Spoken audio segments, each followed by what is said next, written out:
Good afternoon, everyone. Welcome to BSides.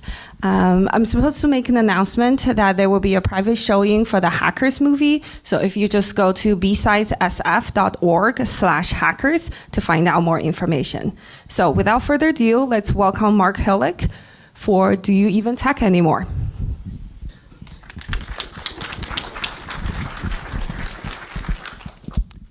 Cool, thank you. So just really quickly, can everyone at the back see the images on the screen? Just give a hands up if it's good. Cool, just conscious of the light. So my name's Mark Hillick. I'm here to do a talk about Do You Even Tech Anymore? Which is essentially what some of the people who would be considered my direct reports often like to tell me. As you can probably tell, they literally do it because they know it's gonna tease the hell out of me and annoy me.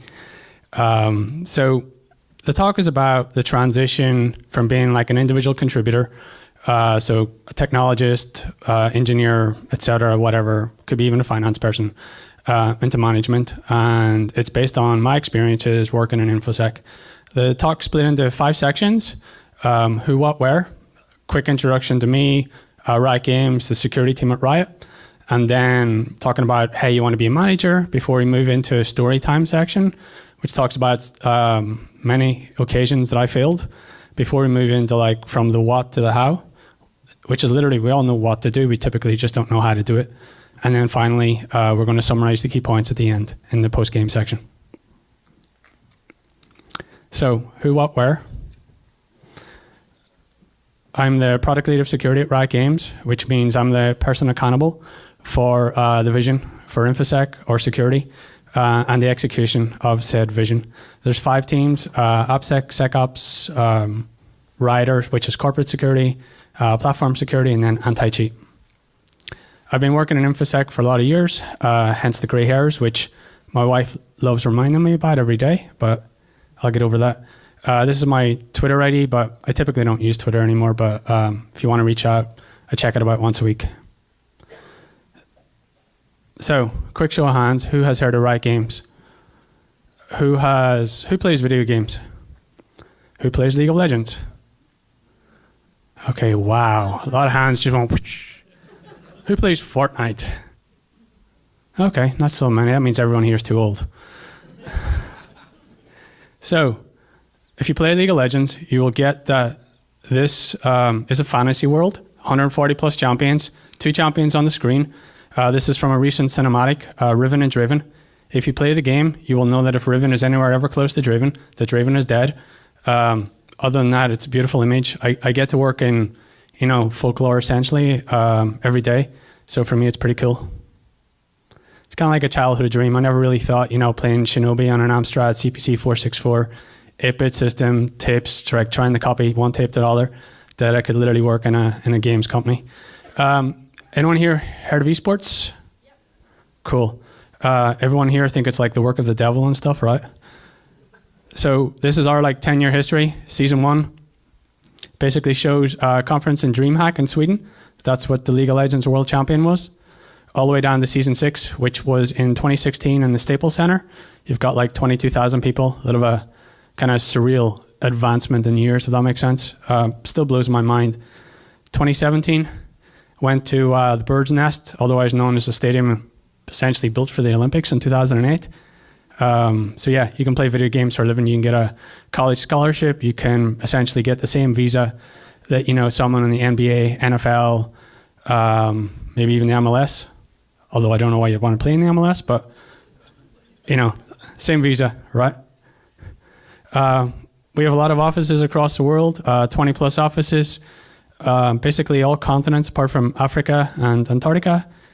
We are owned by Tencent, which means we have a different kind of philosophy towards China that most people have from a security perspective. And this is the key statement, this is our mission. Everything for us is about the player. And we actually walk the walk. It's not just talk. So has anyone heard of the Poodle vulnerability from 2014? Okay, so hands up if you patched immediately, right? So we didn't actually patch immediately. The reason is because a lot of our players playing on XP, SP2, which means that you don't have the correct ciphers to support the correct version of TLS.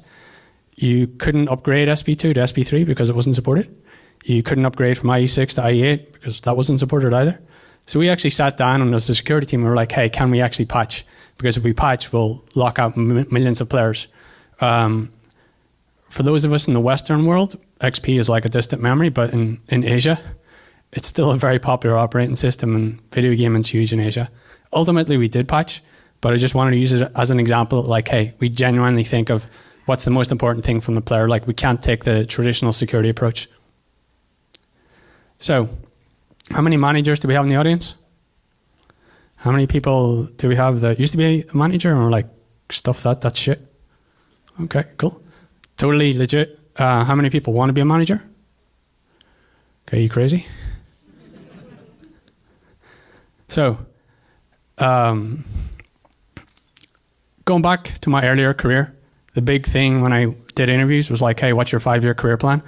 I was in my 20s, like, I didn't know. I've now just turned 40. I still don't really know what my 5-year career plan is. And I don't really like these questions because I've never had a really good answer. And the answer I get from a lot of people is like, hey, I'm going to be mid-engineer in year 2. And then 2 years later, I'm going to be senior. And 2 years later, I'm going to be the manager. And it doesn't really work like that. I'm a huge believer in goals and measuring the goals, like OKRs and stuff like that. But I find these type of questions or this type of advice from your manager in order to be a manager or be a leader, like not really very good. I think it's much more important to actually build a relationship, get context, understand what the person wants to do, and build it from there and then actually measure. Now, when I did some research into like why people want to go into management, these are typically like the 4 most common reasons. Does anyone think these are good reasons? Oh, come on, one person. So typically these aren't. Like, they're very short term. You're not going to last. There's always going to be something that's going to drive you like absolutely bananas. You got to want it for the right reasons, which can be anything. But for me, it was really understanding that I wanted people to grow. I wanted to achieve more. I wanted to like help others, teach them, things that I made mistakes on that I don't really want them making. And then ultimately, it's really nice to see a team of 10, a team of 15, a team of 5 collaborate together and achieve a lot more than you could have as an individual person. However, prerequisite side with Pokemon, if you're wondering why there's Pokemon here, it's probably the wrong question. I have a 6-year-old boy. I know like the whole Pokemon universe at this stage. So fortunately in our industry now, you can go multiple different ways, right? So you don't have to progress your career through management, and that's okay. You can stay as an individual contributor. You can become an architect, like have still a technical influence, but more holistic, or you can go super deep in your tech and become a principal. And when I was younger, like these paths didn't exist. So I think it's really exciting to see those paths. And I think it's okay to say you don't want to be a manager, right? But ultimately, if you do want to be a manager, you want to get to like the prize, right? You want to get to the end game where your team is contributing successfully, where they're collaborating, and they're all in sync towards a common goal. Does anyone know what this is? Great answer. $10. So this is actually the League of Legends World Championship. Cool. And then when everyone is collaborating, you're essentially going to be the leader. You could be at the front or you could be at the back supporting. But ultimately, I think your goal as a manager is to support your team, always be there for your team, and ensure that everyone's collaborating and ensure that there's two-way accountability. But that's more difficult than it actually sounds. So I'm going to take you into the next section now and walk you through some examples of where I guess I made complete and utter screw-ups. So please don't laugh. So this is our most popular champion in the game. Everyone loves this guy. It's called Teemo. The mistake that I made is that I guess if I look at myself, I'm Myers-Briggs. I'm one of the doers. I like to get stuff done. If I see someone like taking too long, I'm like, I'll just take it and like do it by myself. And then that's leading by example. But it's not really leading by example. It's actually hitting into like micromanagement. It's damaging the confidence of the people that you're working with, and it's not really setting an example, which is something that you should be doing. So for those people that are managers, would you say that management is the only hat that you wear? Yes? No? Okay. So I was kind of hoping for a more immediate response, but for me, at times I've been wearing 4 hats, right? And that's because people have left. That's because business priorities changed. That's because we may have had new hires and I needed to ramp those new hires up. But the problem with that is that you can't focus on any one thing. So instead of doing one thing really well, you end up doing 4 things average or really bad. And at the start, it's pretty hard because people typically don't have the self-awareness to actually recognize that. But as you get more experienced, you're going to detect that. The other thing that is really recommended in hindsight is that when you become a manager, to like have a mentor, have someone who's been a manager for a while, like a senior leader in the company or someone in the industry, because when you talk to that person, they have the third-party objective or third-party observation, and they will actually recognize the things that you're doing because they've most likely made them themselves, but they have an independent view. And like even today, I typically wear 2 to 3 hats, but I've been doing it for a while, so I can handle it a lot better. But this is one of the biggest mistakes I made at the start, trying to do too much and not delegating and not stepping back. One of the other key learnings for me was like the weight of my words. So in California, people traditionally are not very direct in their communication, which for a European is very, very challenging. In Europe, people will literally tell you exactly what you think, what they think at that time. So as a European coming into California, that doesn't really go very well. So that was a big learning for me. But the more important point is holistically, the weight of your words have a much bigger impact as a manager than as an individual contributor. So as you become more senior in the company, new people join, more junior people are there, people that don't have that like context about you, they don't have that relationship with you. So when you're saying, hey, I don't think that work was very good, that's literally taken by them as I suck or I'm not very good. And it also carries more weight because of your seniority. So when you're given that feedback or when you're having those, bad days, it's really important that you figure out a better way to, share the message or in some cases not share the message. But for me, like this was a big learning that as I became more senior in the company, be it from an individual contributor to a team lead, to a manager of managers, every step I made, my role changed, but the weight of my words also changed. And I also interacted with an increasing amount of people that didn't know me, so they didn't have the context on how I communicated, which when you have a dry sense of humor and a direct communication, does not really work in California. I eventually figured it out, otherwise I would have been fired. So, how many managers do one-on-ones? Hands. Okay. Anyone ever feel like a one-on-one machine? Where your day is like literally one-on-ones? Yeah? It doesn't feel really good at the end of the day, right? Where you're essentially listening to other people's concerns and issues and you don't actually get any time to, consider what people have been telling you, to like take it all in. You're literally jumping from one. And in case you're wondering, I feel like Aurelia, which is the lady. I don't feel like the scion. So when you look at one-on-ones and you Google or you read books like, say, Michael Lopp's engineering blogs or his book, like one-on-ones are super beneficial. You get a lot of context. Even when you're like direct reports like, hey, I don't have anything. If you just go for coffee, typically something comes up and it's super educational and it helps the strength of your team. However, you can also become a one-on-one machine, which literally means that you don't feel you're achieving anything. You don't feel you're actually getting into deep work. You don't feel that anyone is listening to you because you're listening to everyone else. And you need to like schedule time in your calendar, have focus time. And for me, that every time I've changed role, the problem has happened worse because there's more people that want to talk to me, and older people who previously had one-on-ones with me still want to keep those one-on-ones. So then there's days that you go into work and you're like, shit, from like 9 a.m. to 5 p.m., I have nothing but one-on-ones. And it's super hard to get out of because as humans, we're not really good at saying no, right? Because we don't want to offend people. But the only way to do it is to actually say no, as long as you explain the context and give the impact of like your schedule. If that makes sense? The other thing that has been challenging as a manager is the amount of communications. Hopefully there's no one from Slack in the audience. Okay. I love Slack. I know quite a few people from the Slack security team. However, if you do not use Slack correctly, it can literally like just take your whole day. Right? So you have an hour, you're like, I'll just respond to this message. 45 minutes later, right? And then you've got email coming in. And then people have your phone number, so they want to text you. And then you're like, I want to stay a little bit technical, so I'm going to review pull requests. I'm going to watch this repo. And it's like, ding, ding, ding, ding, ding. And then it's like, where did the hour go?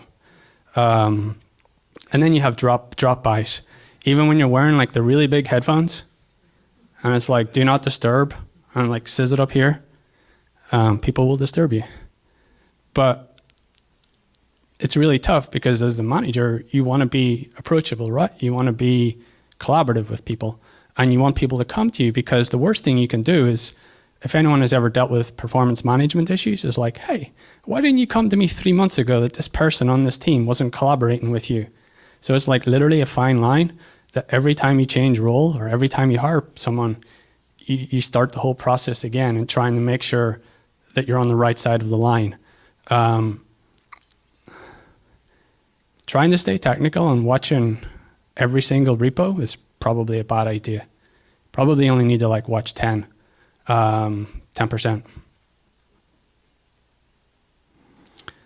Okay. Anyone read this book? Do you like it? So when you move from an individual contributor to even to like a principal engineer, an architect, where you're like a team lead, and you're not just concerned with your own tech, but other people's tech, trying to get into like that deep work is super, super hard. And similarly, moving into manager, it's also hard because you've got other people's challenges, other people's issues to deal with and to support and to help them improve and to help them achieve their potential. The concept of deep work also changes when you go from being an individual contributor to a manager. It's no longer like, I'm going to sit and write code in C++ or Go or Python. It could be, for example, doing this presentation. So in order to do this presentation, I had to block off like 2 to 3 hour chunks for several days for preparation, for dry runs. And the other thing I learned about my calendar this year is for 4 years at Riot, last 4 or 5 years, I've had it public so people could see what I was doing and where I was. In the last like 6 weeks, I've made it private. That was not going well. I was like getting invites all over the place. So recently, about 4 or 5 months ago, I moved from leading like 2 to 3 teams to leading 5 to 6 teams. And as a result, I've influenced over a lot more people, and a lot more people want to like just grab 30 minutes. But when you multiply that out across all the people that you're potentially collaborating with or that are reporting up to you, it's just not sustainable. And if you don't get to do deep work, it's not rewarding. So doing like shallow work, like going through your email, going through Slack, the best thing to do is to actually schedule it. So in this book, Cal Newport talks about you literally have to schedule every minute of your day. And that's like taking your own calendar back so that you can manage yourself, so that you can basically be in the right frame of mind to support other people. Okay, so we basically know what we need to do, but it's typically really hard to move from the what to the how.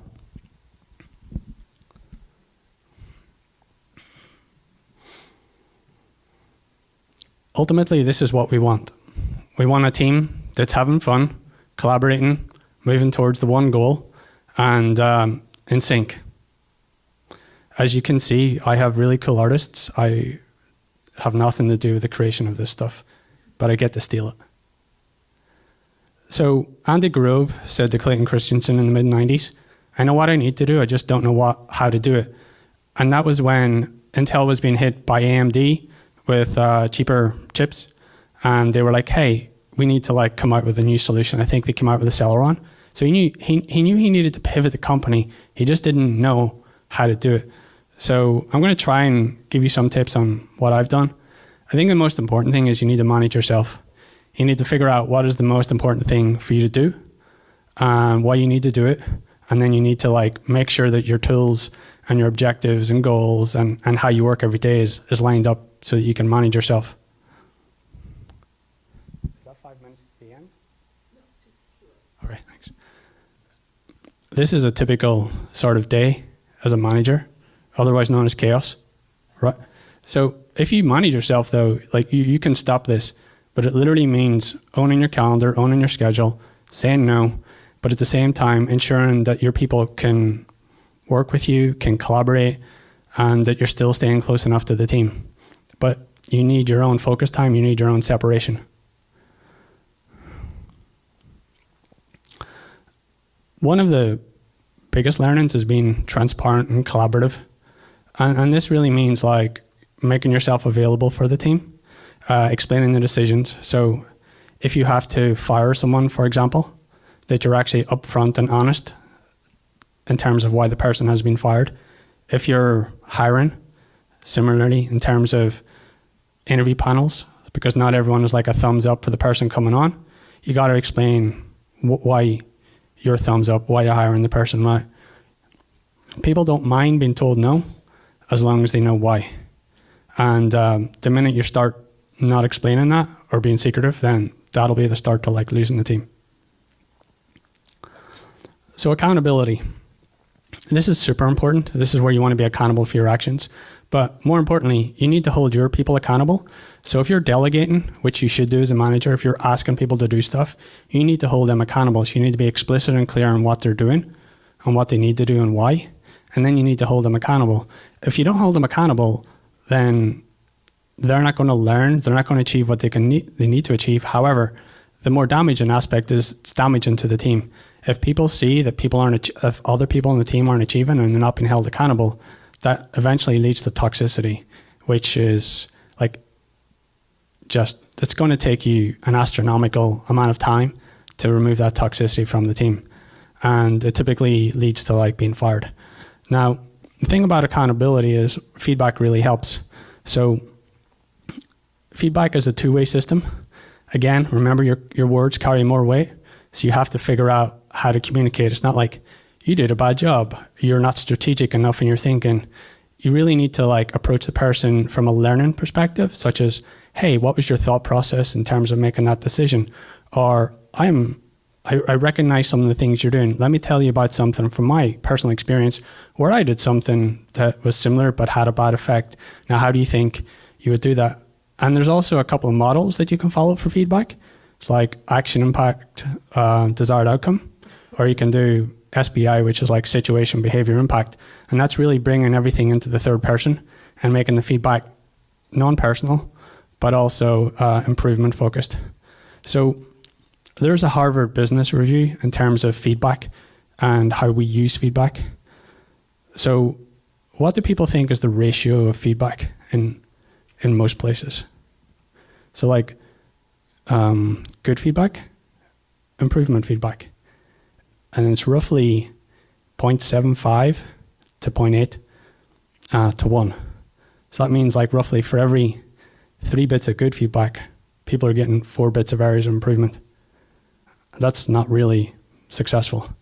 It's a similar statistic for people that get divorced, which take that in for a second. Now the recommended ratio is for every 1 bit of feedback that you give for area of improvement, you should be giving 5. I wasn't hitting that.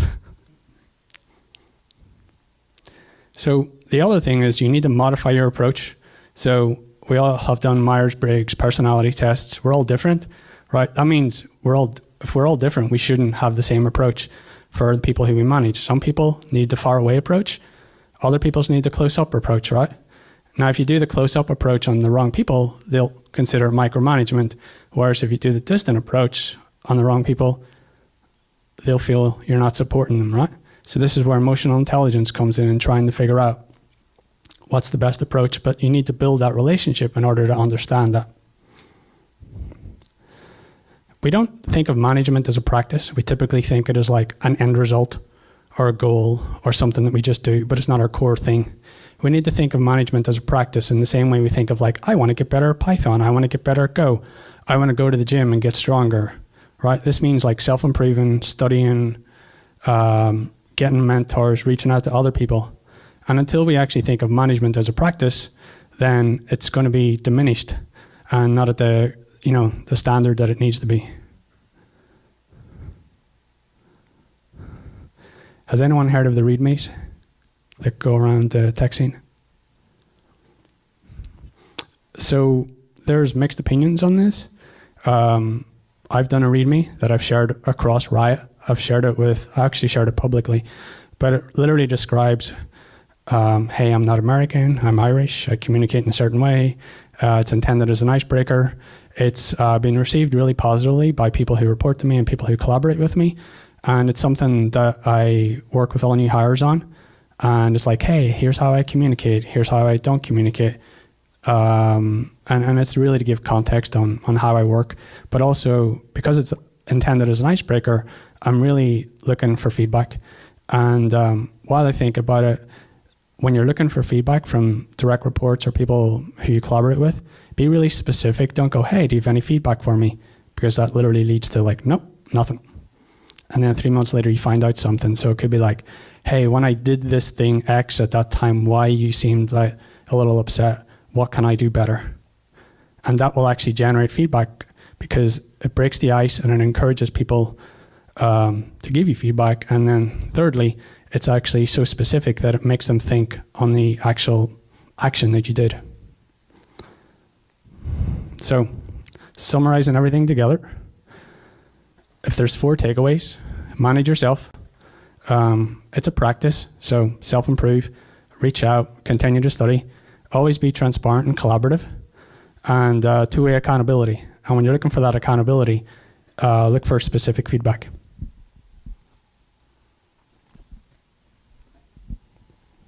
Oh yeah, we're hiring if you want to play video games. And any questions? I think I have a few minutes. I have a quick one. You mentioned you don't use Twitter anymore. Yeah. I'm curious why. I still have it because people keep... Oh, sorry. I can repeat it. The question was, I don't use Twitter anymore. Why? So I've just found that it's like too noisy and it doesn't hugely help me. I guess in the earlier days, I found it really good for collaboration, but there's literally so much noise that it just takes the attention away from what I want. I still check for direct messages because that's how some people communicate with me.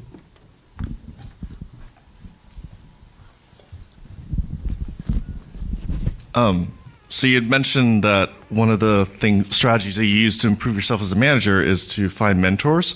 If you work at a smaller company, how do you find mentors and how do you build out your network to improve your management skills? So context, I haven't worked at a small company, I guess, outside of maybe MongoDB, which isn't that small anymore. So it's really through the industry, like establishing relationships, going to conferences. I did a lot of volunteer work with like certs and stuff back in Europe. And that's how I built up contacts there. It doesn't have to be like a manager in your industry also. It can be like from other industries. I had like my mother and I'd friends and family that had been like directors and stuff. So I was comfortable asking them questions also. I'm also happy to answer questions if you have questions specifically. But I think it's really just about trying to establish contacts and through family, friends, or in the wider industry. We have one last question. What are the 1 or 2 resources you would advise to aspiring managers? Probably books. So Thanks for the Feedback is actually a really good book. A lot of the books that I've found that have helped me most have been around communication. Radical Candor is really good. You just don't want to take your candor too radical. Principles by Ray Dalio was also really good, just in terms of the amount of stuff that he's learned throughout his life, like that he shared. I've heard good things about The Manager's Path by Kamel Fournier, but I haven't read it. What else? Work Rules by Laszlo Bock is really good. Talks about a lot of the stuff they've learned on Google. The particular section on that was super useful was in the lessons that they learned with regard to interviewing, in terms of like how the brain teasers and stuff didn't work. Michael Lopp's Engineer Manager Handbook is really good too. And I think I talked about deep work. Okay. Thank you, Mark, for coming to speak at B-Sides. And let's give Mark a round of applause.